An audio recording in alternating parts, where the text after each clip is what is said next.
पूरा गणित समझाएंगे क्या क्या हुआ इस मुकाबले में। लेकिन यहाँ पर जो लखनऊ 19 रनों से हारा है भाई, इस तरीके का मैच हारना, और वो भी जब उनको ये पता है कि हमारा पत्ता कट सकता है, ऐसे में भाई केएल राहुल का फ्लॉप शो, यहाँ पर मार्कस स्टोनिस नहीं चले, टॉप ऑर्डर तो बिल्कुल निराश किया, बिल्कुल निराश किया। जैसे कि मोनू आपने कहा कि भाई दिल्ली की जीत तो आ गई, लेकिन दिल्ली की जीत के साथ दिल्ली का कुछ उतना फायदा नहीं देखने को मिला। दिल्ली भले ही टॉस हार गई थी, लेकिन दिल्ली ने आज जीते हैं। अपना आखिरी मैच खेल रही थी इस लीग में भी और अपने होम ग्राउंड में भी, और बड़ी जबरदस्त तरीके से दिल्ली की जीत आई है। आज कहीं पे भी ऐसा नहीं लगा कि दिल्ली ये मुकाबला हार सकती है, बल्कि शुरुआत से अगर आप देखेंगे और अंत तक दिल्ली ने मुकाबला अपने कब्जे में कर रखा था, पकड़ रखा था। चाहे वो बल्लेबाजी की बात है, चाहे वो गेंदबाजी की बात है। बल्लेबाजी में जैक फ्रेजर मैकगर्क डक का शिकार हो गए थे, 0 पर आउट हो गए थे, लेकिन उसके बाद अभिषेक पोरेल और शे होप ने एक बहुत ही ज्यादा बड़ी होप और उम्मीद जगाई है। नीचे से ट्रिस्टन स्टब्स ने काम कर दिया, 20 बॉलों में इनका अर्धशतक आया है। ट्रिस्टन स्टब्स का ये दूसरा अर्धशतक है, अभिषेक पोरेल का भी ये दूसरा अर्धशतक है इस सीजन का। तो भैया गजब की बल्लेबाजी हुई है, गेंदबाजी भी बड़ी गजब की हुई है। ईशांत शर्मा ने 3 विकेट चटकाए। ऑल इन ऑल दिल्ली ने एक पावर पैक धमाकेदार, एक एंटरटेनर पावर पैक धमाकेदार, क्या बोलते हैं उसको, कंप्लीट पैकेज दिया है, कंप्लीट पैकेज दिया। और ऐसा लगा दोस्तों मुझे इस मुकाबले में कि अरशद खान ने ही मैच में शुरुआत की और उन्होंने ही एंड किया, हालांकि फिनिश नहीं कर पाए।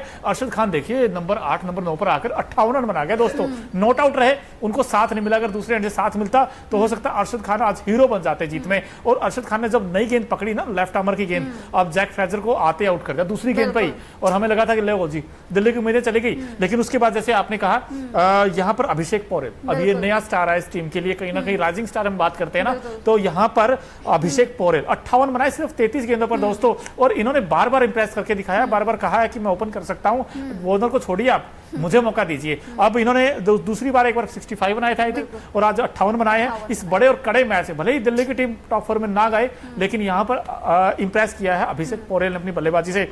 शे होप ने फिर से जगाई तोप और 38 बनाए उन्होंने 27 गेंदों पर।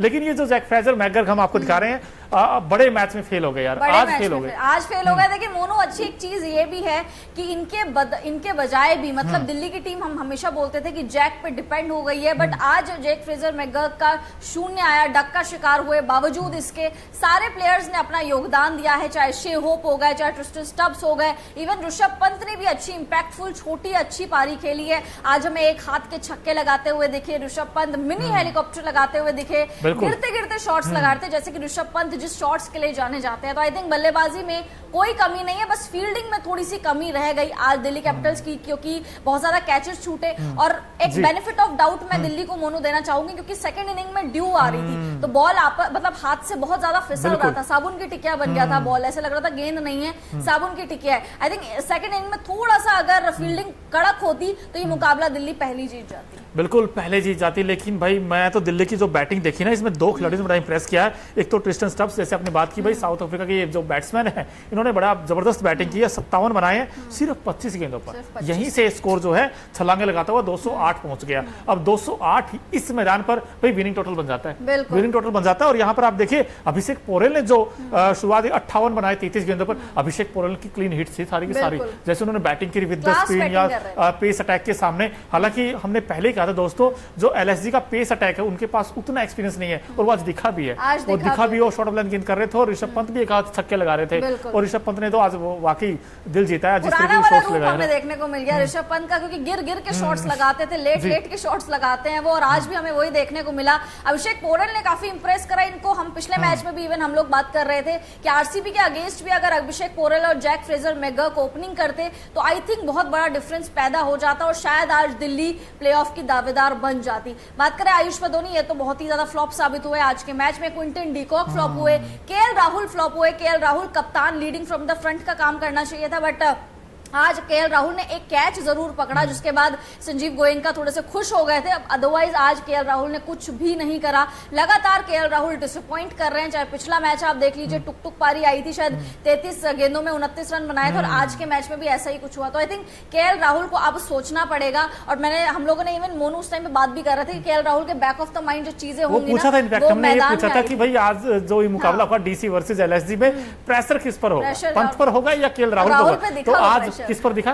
राहुल पे, डेफिनेटली केएल राहुल पे दिखा, क्योंकि कप्तानी भी उस तरीके से नहीं कर पाए। बिल्कुल। अब देखिए 209 का टारगेट जब आपके सामने हो और टॉप ऑर्डर मतलब ताश के पत्तों के जैसे ढेर हो जाए। 24 पर 3 और तकरीबन 40 पर 4 हो गया था। फिर वहां से उम्मीदें तकरीबन खत्म हो गई थी उस टीम की। अब ऐसे में जो दिलचस्प बॉलिंग की है, कह लीजिए महफिल लूटी है, वो ईशांत ने लूटी। ईशांत का जो गेंद था, जिस लेंथ पे गेंद किए, वो पिछले 2-3 मैचेस में बड़ा इंप्रेस किया इन्होंने, बड़ी अच्छी गेंदबाजी की। आज भी देखिए आप 4 ओवर में आई थिंक सिर्फ 34 दिए और 3 बड़े विकेट्स लिए हैं। अब विकेट किसको आउट किया देखे जाए तो इस बैटिंग में दीपक हुड्डा वाला तो गेंद बड़ा जबरदस्त था यार, वो जो अंदर आया था पैड पे लगा था, बड़ा जबरदस्त गेंदबाजी। स्पेशलिस्ट है वो, काबिलियत है। पिछले 11 साल में उनका बेस्टेस्ट रिकॉर्ड माना जा रहा है कि आपने 4 ओवर में 34 रन देके 3 विकेट और बड़े विकेट। ऐसा नहीं है कि कोई पार्ट टाइमर को आपने आउट करा है, कोई ऑलराउंडर को आउट करा है, आपने प्रॉपर प्योर गेंदबाजों को आउट करा है। क्विंटन डिकॉक, केएल राहुल और दीपक हुड्डा, ये तीनों होना हो बहुत बड़ा डिफरेंस क्रिएट कर सकते थे इस मैदान में। साथ साथ आपके पास टॉस का भी बेनिफिट था, आपके पास कोई भी लखनऊ के पास ड्यू का कोई फैक्टर नहीं था, आराम से बल्लेबाजी कर सकते थे, क्योंकि इस मैदान में 200 से ऊपर 250 के अराउंड भी चीजें चेज हो जाती है। ये मैदान छोटा है, ऊपर से आपको बेनिफिट ऑफ डाउट आपका टॉस था कि टॉस आप जीत गए थे। तो आई थिंक लखनऊ ने बहुत ही खराब क्रिकेट खेला है, पिछले मैचेस में भी खराब खेला और आज रही सही कसर वो पूरी हो गई है। बिल्कुल, और जब आप 209 का टारगेट चेज करते हो और 70 पे 5 हो जाए आपके, फिर तो नामुमकिन सा ही लगता है। हालांकि निकोलस पूरन ने नीचे से आकर अच्छी बैटिंग की है, अरशद खान ने अच्छी बैटिंग कर दी, लेकिन कहीं ना कहीं भाई थिंक टैंक को सोचना होगा एलएसजी के कि ये जो बैटिंग ऑर्डर है आप कुछ तो चेंजेस कीजिए। क्विंटन डिकॉक के भरोसे आपने 2-3 मैचेस देखा है, बड़े फ्लॉप रहे क्विंटन डिकॉक। हम लोग उम्मीद कर रहे थे काइल मैयर्स इस मौका मिलेगा, हम लोग बात यही चीज कर रहे थे कि काइल मैयर्स, हमको उम्मीद थी, हम दोनों को लग रहा था कि काइल मैयर्स को इस बार शायद खिला लेंगे, क्योंकि उनको जब इंजरी नहीं है, कुछ नहीं है, तो आपने उनको बेंच पे क्यों बैठा रखा है। तो आज भी काइल मैयर्स नहीं खेले। और इवन जब निकोलस पूरन खेल रहे थे मोनो, हम लोग इवन उस टाइम पे बात भी कर रहे थे कि शायद अब मैच बन सकता है, मे बी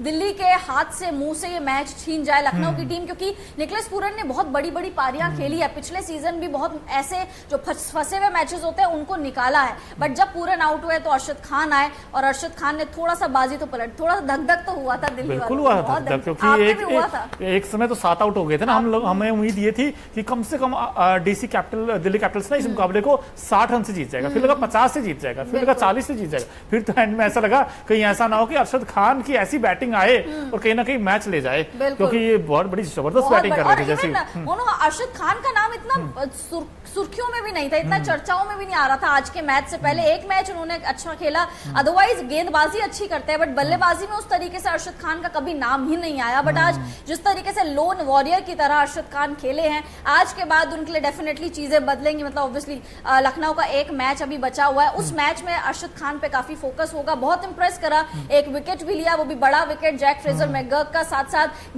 बल्लेबाजी भी अच्छी करी और नीचे से 7वें नंबर पर आ रहे हो आप और अर्धशतक लगा रहे हो, बहुत बड़ी बात है। और देखा जाए तो इस मुकाबले में कैचेस भी छूटे हैं, ना सिर्फ एलएसजी से बल्कि डीसी से भी छूटे हैं।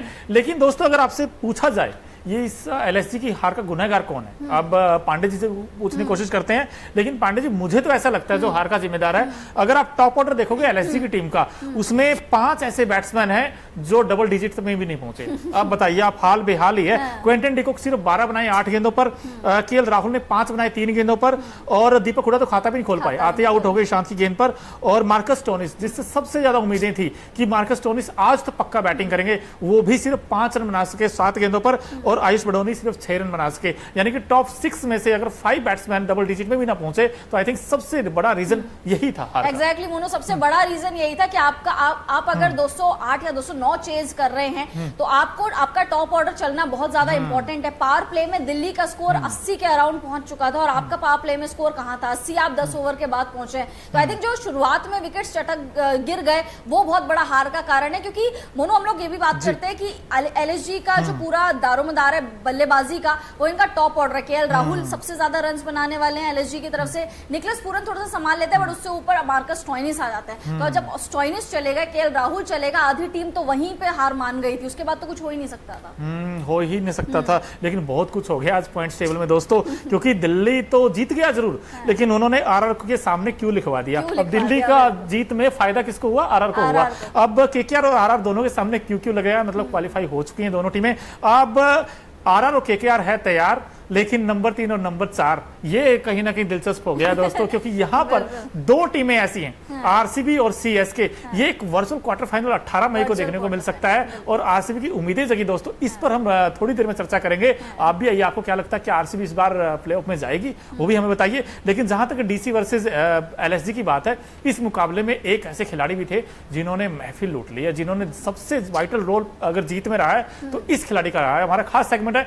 Okinawa effective player of the match कौन आज के मुकाबले में, क्योंकि जो ओकिनावा की स्कूटी है वो कोस्ट इफेक्टिव तो है ही है, माइलेज बड़ा शानदार देती है और इस खिलाड़ी ने भाई शानदार ही परफॉर्म करके दिखाया। देख ही लेते हैं भाई चैंपियंस की जंग आईपीएल 2024 में Okinawa effective player of the match, ये देखिए जी, ये है ईशांत शर्मा। अब कहते हैं शर्मा जी का बेटा, बिल्कुल शर्मा जी का बेटा, एक शर्मा जी का बेटा फ्लॉप है और दूसरा शर्मा जी का रॉक बेटा है। तोप है, रॉक है, एग्जैक्टली रॉक कहते थे कि 4 ओवर में इन्होंने 34 रन लुटाए हैं, बहुत ही ज्यादा कंजूस ये साबित हुए, 3 विकेट चटकाए हैं, इकोनॉमी भी 8 के अराउंड की इनकी 8.50 की इकोनॉमी इनकी रही। 11 सालों में one of the best spell माना जा रहा है ईशांत शर्मा का। ईशांत शर्मा ने इस सीजन काफी मुकाबले दिल्ली के लिए मिस करे इंजरी के कारण, लेकिन जब वापसी करी तो धमाकेदार, क्योंकि एक्सपीरियंस बोलता है और एक्सपीरियंस आज बोला। एक्सपीरियंस ने आज 3 विकेट चटका दिए, लखनऊ के आधी जो इनकी ताकत थी वो खत्म कर दी। उसके बाद निकलस पूरन और अरशद खान कितना ही जो बचाते, उसके बाद ये मुकाबला हार गई लखनऊ की टीम। बिल्कुल लखनऊ की टीम ये मुकाबला हार गए और यहाँ पर कहीं ना कहीं देखना होगा कि दिल्ली को भी अब, क्योंकि ये तो टॉप 4 से बाहर हो गई है, क्योंकि दोस्तों मैं देख रहा हूँ कि 14 मैचों में से 7 इनकी जीत है और 7 ही हार हैं और इनका जो नेट रन रेट है वो -0.377 है, यानी कि इनसे ज्यादा रन रेट एसआरएच का भी है और आरसीबी का भी है। तो ऐसे में कहीं ना कहीं ये सोचना होगा दिल्ली की टीम को कि हम कैसे बैट्समैनों को यूज कर सकते हैं। अक्षर पटेल को हमने कई बार देखा कि ऊपर लेकर आए हैं, लेकिन इनके लिए डेविड वॉर्नर खराब फॉर्म, आई थिंक ये कंसर्न रहेगा। और साथ ही साथ बॉलिंग में भी देखा जाए, इनको नोकिया ने बहुत मौका दिए, लेकिन नोकिया ने कहीं ना कहीं डिसअपॉइंट किया है, बिल्कुल बहुत ज्यादा डिसअपॉइंट किया। ऑनरिक नोकिया को कितने करोड़ों में इन्होंने खरीदा था, उसने इतना ज्यादा डिसअपॉइंट करा है कि क्या ही बात करें। वहां दूसरी तरफ ट्रिस्टन स्टब्स जैसे खिलाड़ी जिनको 50 लाख में दिल्ली ने खरीदा था पिछली बार और वो इस तरीके से परफॉर्म कर रहे हैं, तो आई थिंक बहुत ज्यादा आपको इन्वेस्ट करने की जरूरत नहीं होती, आपको बस टैलेंट पहचानने की जरूरत होती है। बिल्कुल टैलेंट पहचानने की जरूरत होती है। और देखिए जब मैच दिल्ली में हो और दिल्ली वालों की फैंस, क्या अमेजिंग है यार, मतलब सपोर्ट जो मिलता है दिल्ली का, और दिल्ली वालों के जो भी फैंस हैं उनके दिल से आवाज निकलती है और आज वो दिल की सुनी भी गई है। आज दिल्ली की टीम जीत भी गई मुकाबला।